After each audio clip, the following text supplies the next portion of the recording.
tudo bom? Bom dia! Assalamu alaikum! Eu sou Brisa Sócio e hoje eu vou ler um discurso que eu preparei para vocês, tá? O mundo não será o mesmo depois dessa pandemia, certo? Eu gostaria de passar uma mensagem positiva, de uma maneira construtiva, nesse momento de isolamento social que se faz necessário.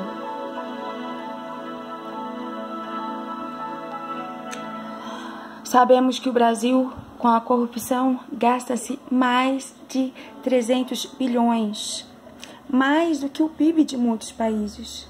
E isso é um traço do egoísmo humano. Esse é o momento de nos unir, sermos solidários. Devemos perguntar o que as pessoas mais humildes, mais pobres, estão precisando. A sociedade civil, juntamente com o governo, deve se unir em prol de ajudar o próximo. A medida de isolamento não pode ser um fator de depressão econômica. O que o governo federal vai perder se deixar de ganhar um pouco de seus lucros astronômicos? A resposta é o egoísmo. O Brasil tem tudo o que precisa. O Brasil é uma terra que produz toneladas de carne. Todos nós sabemos como o Brasil alimenta o mundo com suas toneladas de produção de alimentos. Vários navios carregados com toneladas de soja saem do Brasil para a China. Mas no momento, não é hora de caçar as bruxas ou de acusar e punir os culpados. Ao mesmo tempo, sabemos que o Brasil desperdiça 26 milhões e 300 mil toneladas de alimentos por ano, pelo menos. E por isso, isso representa 10% dos alimentos disponíveis. Enquanto isso, mais de 5 milhões de pessoas no Brasil passam fome. Temos que pensar que o Brasil é um país que não é tão pobre. O Brasil não é tão pobre. O Brasil é um grande exportador de alimentos, como eu já disse, né? Com suas toneladas de soja, seus navios carregados em direção à China, né? Carne, exportação de carne. Então, sabemos que o caos é fruto do egoísmo e não da falta de recursos. Além disso, nós temos um bom clima, temos água potável. Devemos pensar no que devemos fazer para amenizar essa situação crítica, onde todos devemos nos isolar, cumprir a quarentena. Os grupos que dominam a economia, que controlam a produção, especialmente de alimentos, devem se unir com o governo para discutir e apontar soluções para amparar as populações mais frágeis, os grupos mais frágeis, mais pobres.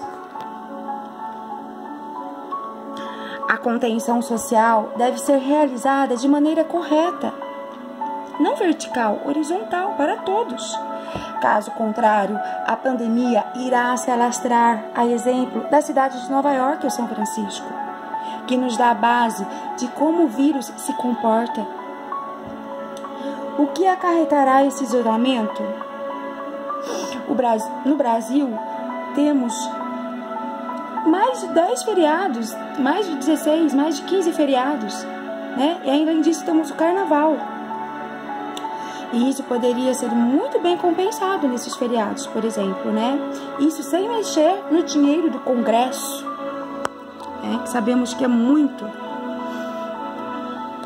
O Brasil alimenta o mundo com sua produção agropecuária e sabe-se que queima-se os excedentes. Por que não utilizar esses excedentes para distribuir para a população? Por que não distribuir o excedente que não foi vendido? Devemos pensar no que realmente vai salvar o país e não só salvar vidas. Mas a mentalidade que reina no Brasil impede que o Brasil pense em soluções mais lógicas e solidárias. Devia haver assistência no setor privado também, das empresas e indústrias, com poder econômico. Essas podem fazer muito. Esse é um momento de disciplina, organização, ética, sem politicagem. Devemos criar políticas realistas para ajudar a população. Empresas de grande porte devem se esforçar para se organizar e movimentar em prol do próximo e não somente em prol do crescimento estatístico econômico. Compreendem? Devemos pensar que no setor das ONGs e das organizações religiosas, que angariam milhões, de dízimos, elas também podem ajudar. Todos devemos nos preocupar com soluções práticas e imediatas nesse momento, pois ninguém está com a razão, pois acusar-se mutuamente é uma discussão em vão. Quem não tem recursos pode ajudar com palavra, que é o que eu estou fazendo neste momento, já que não dispomos de outros meios. Vamos evitar criar pânico e pessimismo. Vamos parar para pensar um pouco. As pandemias mudam as formas das pessoas viverem. Numa gripe comum, que não tem remédio, você fica no máximo 7 dias no respirador mecânico, no hospital. Já um infectado com Covid-19 exige mais de 20 dias de um respirador mecânico. E isso sobrecarrega o sistema de saúde. Esse vírus tem um tempo diferente. Ele exige 20 dias, pelo menos, no respirador mecânico. Exige muito mais do sistema de um hospital, de um sistema de saúde. Mais do que as outras doenças, como, por exemplo, a chikungunya, que tem no Brasil, que exige por volta de 5 dias a 7 no máximo, por exemplo. Vamos pegar o caso da Índia. A Índia, que é um país mais pobre que o Brasil, está fazendo isolamento total, certo?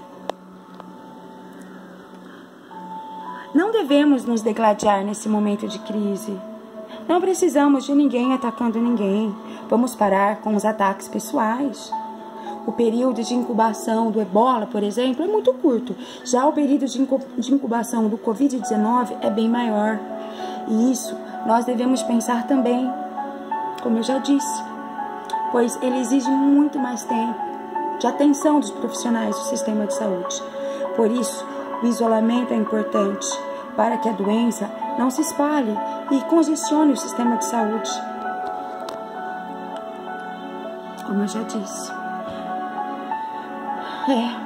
Você já pensou em acordar um dia e o mundo estar totalmente mudado? É o que acontece nesse momento. Esse momento de isolamento também é um momento de nos voltarmos para dentro de si mesmos. Rever nossos conceitos, pois a mudança de paradigma passa também por um processo interno. Por exemplo, alguém come dinheiro por acaso? Sabemos que quem realmente controlam, a política e a economia nunca se mostram, Pode até ser que outras coisas além do Covid-19 virão, e nós temos que estar preparados. Além dessa pandemia, certo? Inclusive criadas pelo próprio homem, coisas, doenças que podem ser criadas pelo próprio homem. Já pensou nisso? Isso tudo por questões de interesses do sistema de controle. Devemos deixar todas as nossas diferenças políticas, religiosas e social de lado e pensar no próximo de forma produtiva, criativa, eficiente, solidária. Esse momento demanda um pouco de coração. temos que verificar o que as pessoas precisam. Espero que as pessoas não entrem em pânico. Sabemos que as pandemias ocorrem em várias situações da história. Elas ocorreram, né, em várias situações da história da humanidade. Temos vários exemplos, certo? Eu vou citar logo mais exemplos de pandemias, de peste, tá? Então, a união faz a força. Devemos pôr a mão na consciência. Inclusive, os líderes religiosos devem fazer isso. Mas, infelizmente, o egoísmo humano vem impedindo muitas soluções. Sabemos que situações como a Primeira e a Segunda Guerra Mundial mataram muito mais do que muitas pandemias. Sim, é verdade. Mas cada caso é um caso. Devemos também nos conscientizar que existe um sistema de controle no nosso planeta, acima até dos países. Mas temos que pensar em nós, brasileiros. Certo? Os políticos, juntamente com os empresários e as indústrias, devem pensar numa solução para o país. Sem egoísmo, não pensar só no lucro deles, nos números. Outra coisa é que quem não estiver impedido de trabalhar deve se esforçar ao máximo. E aqueles que estão impedidos, quando voltarem, devem também se empenhar ao máximo. Vamos ver outros exemplos de pandemias na história, então, para termos um parâmetro. Vamos lá. Nas diversas análises sobre a resposta das autoridades à gripe espanhola no século XX, certo? Essa gripe pode servir de lição para o combate atual dessa pandemia do novo coronavírus, certo? Porque a gripe espanhola foi um dos exemplos mais trágicos da história, tá? E temos também um caso muito trágico que ocorreu na cidade americana de Filadélfia, tá? Em 1918, na Filadélfia, houve um trágico fato que causou milhares de mortes pela gripe espanhola. Isso deveu-se a um desfile que não foi cancelado, né? Foi no dia 28 de setembro de 1918 e ele foi realizado, embora houvesse alertas de especialistas em saúde de que representava risco de disseminação da gripe durante este evento do desfile, que eles não quiseram cancelar.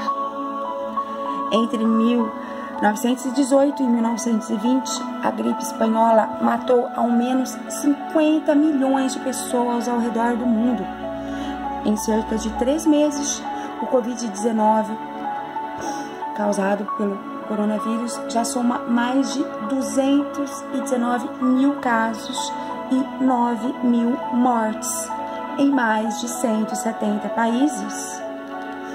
Em setembro de 2019, lá no começo do século XX, assim como agora, especialistas em saúde recomendam medidas para evitar a aglomeração de pessoas e, com isso, retardar o avanço da doença. Mas as autoridades da Filadélfia, lá no século passado, no estado da Pensilvânia, decidiram ignorar o apelo para cancelar um desfile nas ruas da cidade, que na época tinha a população de 1.700.000 pessoas. A decisão teve um efeito devastador e fez com que a Filadélfia se tornasse uma das cidades mais gravemente afetadas pela gripe espanhola. Em 6 semanas, 47 mil pessoas estavam doentes e 12 mil haviam morrido. Até agora, temos 1.100.000 casos confirmados do coronavírus no Brasil.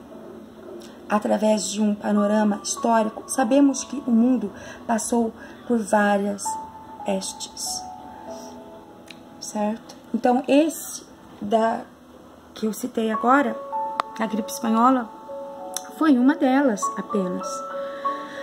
Outro exemplo foram as pandemias, uma outra que temos a peste antonina, que ocorreu em tempos mais recuados, né? Foi lá nos primórdios da Era Comum Cristã, né? Foi no ano de 165, atingindo Roma, né? Em 166, né? Após a Era Comum Cristã, perdurou até 180 depois, né, da Era Comum Cristã, lá no comecinho, né, do primeiro milênio, afetando todo o mundo romano e foi além. Essa peste dos Antoninos deriva da família, o nome, né, Antoninos, deriva da família que governava a região na época. Esta epidemia tinha como sintomas febre, erupção cutânea, diarreia e pode ter causado a morte dos imperadores Lúcio Vério e Marco Aurélio, inclusive, nos anos de 169 e 180, respectivamente, quando, né, o Marco Aurélio faleceu em 180 depois de Cristo. Essa praga matava mais de 2.000 pessoas por dia na cidade de Roma, com uma taxa de mortalidade de 25% dentre os adoecidos. O historiador australiano Rafe de Crespigny especula que a praga pode ter se originado na China durante a dinastia Han, antes do ano 166 da Era Cristã, segundo relatos feitos em registros chineses históricos. Veja só, que curiosidade. Surgiu na China. Deixa eu ligar o ventilador que tá calor aqui.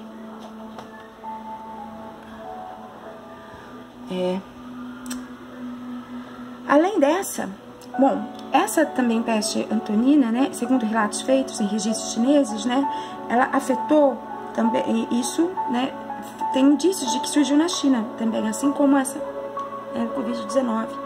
Então, e essa daí, lá nos primórdios da Era Comum Cristã, afetou profundamente a cultura, a literatura romana e a cultura romana, e pode ter afetado as relações indo-romanas no Oceano Índico.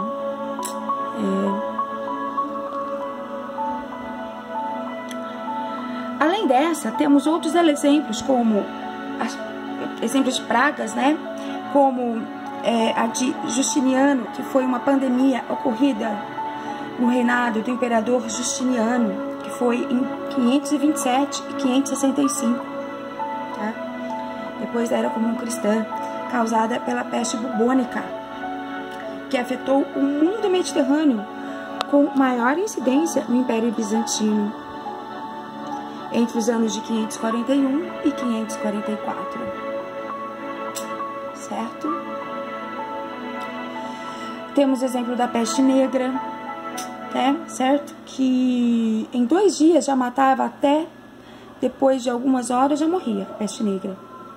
Não era assim, não demorava um pouco como o Covid, né?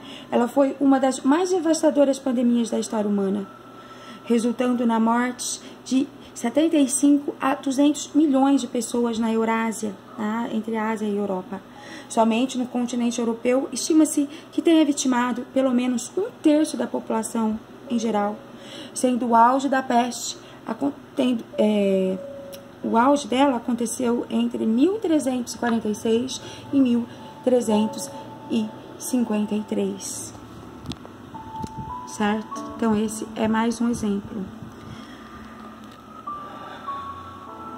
E também essa peste, né, especula-se, acredita-se que ela tenha surgido nas planícies áridas da Ásia Central e foi se espalhando principalmente pela Rota da Seda, alcançando a Crimeia em 1343.